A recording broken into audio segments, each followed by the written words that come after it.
Hello student, इस video के अंदर हम क्लास 10 का जो साइंस है उसका chapter number 16 sustainable management of natural resources को स्टार्ट करेंगे।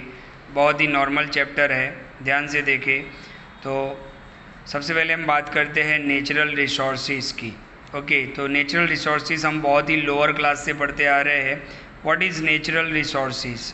तो the naturally occurring resources which are used by human beings are various purpose are called natural resources। यानी नेचर से मिलते हैं जो हमें, है ना, जैसे सॉइल है, water, air, forest, wildlife, coal and petroleum. ये एग्जांपल है नेचुरल रिसोर्सेज की। ये सारे हमें नेचर से ही मिले हैं। ओके, जिसको हम यूज़ करते हैं वेरियस पर्पस के लिए, उसी को बोला जाता है नेचुरल रिसोर्सेज, राइट।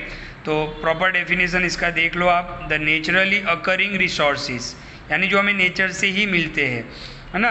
रिसोर्सेज का मतलब क्या होता है कि भाई जिसका हम यूज़ करते हैं ना, ऐसे रिसोर्सेज जिसका हम यूज़ करते हैं वेरियस पर्पस के लिए। ओके, उसको हम क्या बोलते हैं? Natural resources. अच्छा, नेचुरल इसलिए बोला गया क्योंकि ये हमें नेचर से मिलते हैं, ये कोई मैन मेड नहीं होते हैं। जैसे soil, water, air, forest, wildlife, coal and petroleum, ये एग्जाम्पल है नेचुरल रिसोर्सेज के। ये सारे हमें नेचर से ही मिले हैं, that's why they are called natural resources. अब ये नेचुरल रिसोर्सेज जो हमें नेचर से मिलते हैं, सीधी बात है कि इनका हमें प्रोडक्टिव यूज़ करना पड़ेगा, नहीं तो क्या होगा कि ये ख़त्म हो जाएंगे और नेक्स्ट जनरेशन को नहीं मिलेगा। तो यहाँ पर हमारा नेक्स्ट क्वेश्चन वही बन रहा है कि why do we manage our resources, है ना। क्यों हमें हमारे रिसोर्सेज को उसका मैनेजमेंट करना क्यों ज़रूरी है?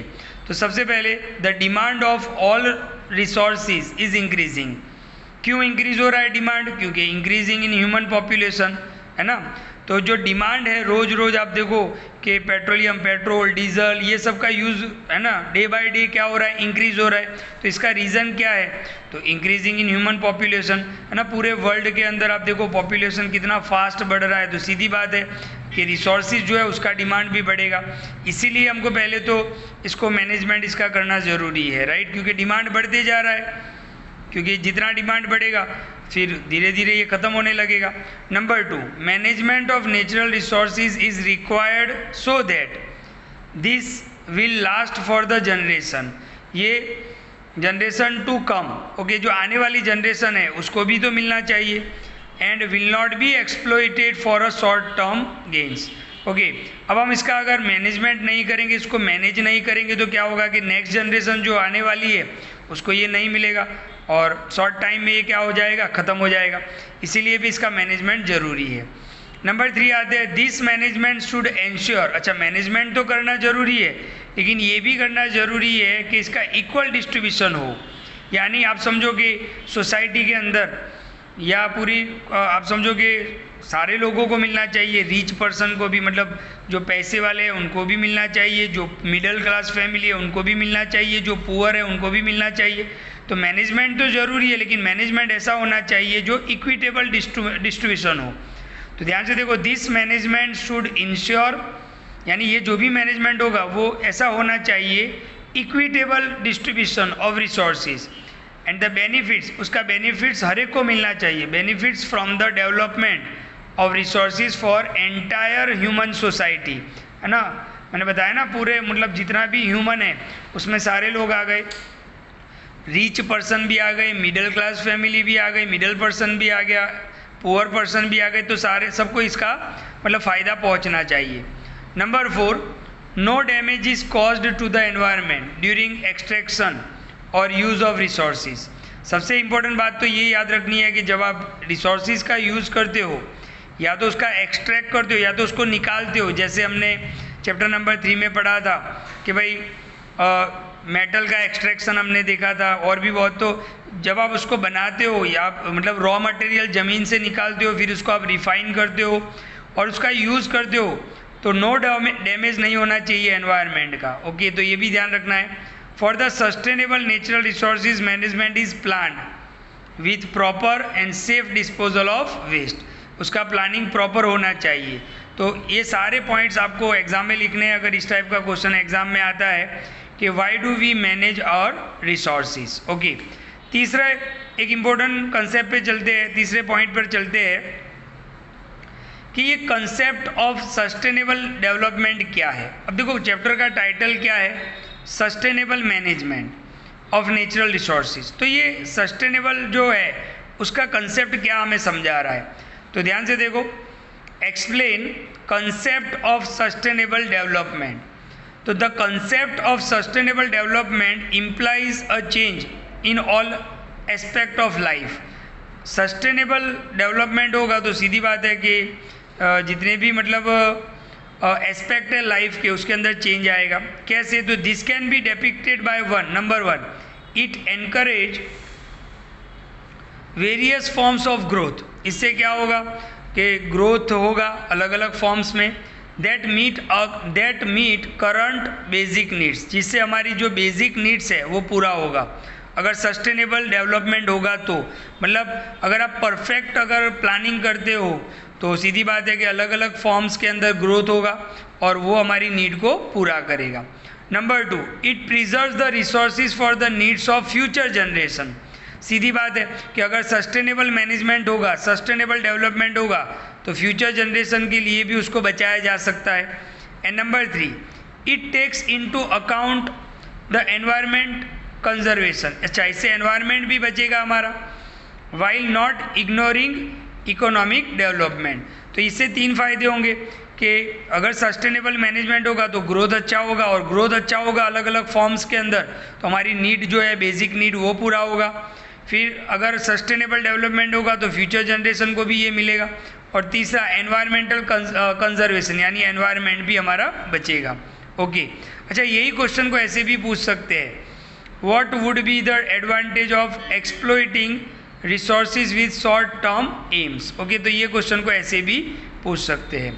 ओके, अब यहाँ पर एक और इम्पोर्टेंट क्वेश्चन बन रहा है, what changes can you make in your habits to become more environment friendly. यानी आप अपनी हैबिट्स में क्या क्या चेंज ला सकते हो जिससे एनवायरनमेंट को नुकसान नहीं पहुंचेगा, मतलब उल्टा एनवायरनमेंट को फ़ायदा होगा। तो what changes can you make, तो देखते हैं। Number one, use of paper bags, jute bags instead of plastics, यानी प्लास्टिक की बैग्स का हमें यूज़ नहीं करना चाहिए, उसकी जगह पर पेपर बैग्स और ज्यूट बैग्स का यूज़ करना चाहिए। नंबर टू, वॉक और साइकिल, वॉकिंग करो या तो साइकिल यूज़ करो टू कवर शॉर्ट डिस्टेंस।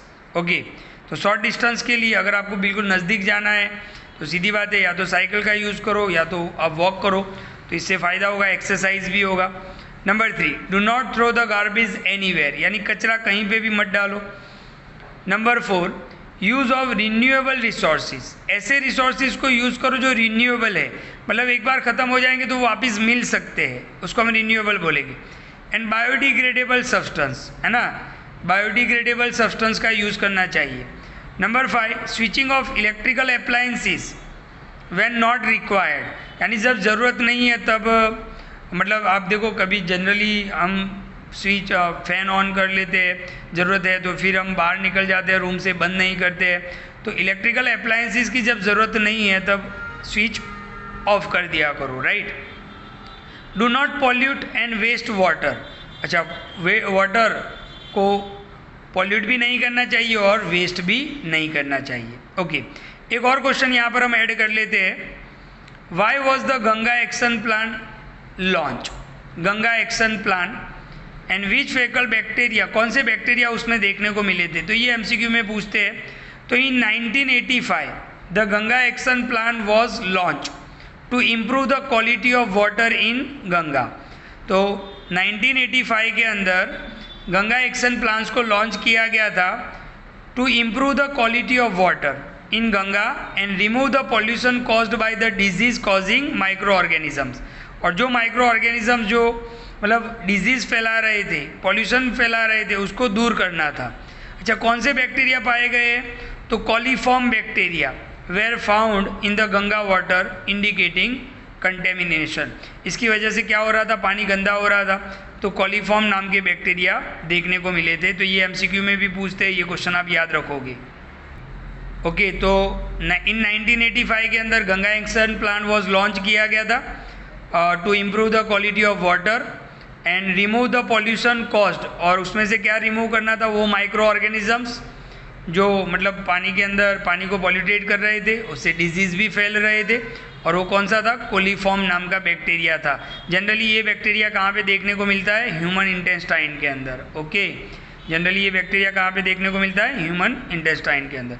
तो वीडियो को ध्यान से देखिए, बहुत सारे क्वेश्चन हमने डिस्कस किए हैं। ये है video number 1, chapter number 16, sustainable management of natural resources. Thank you.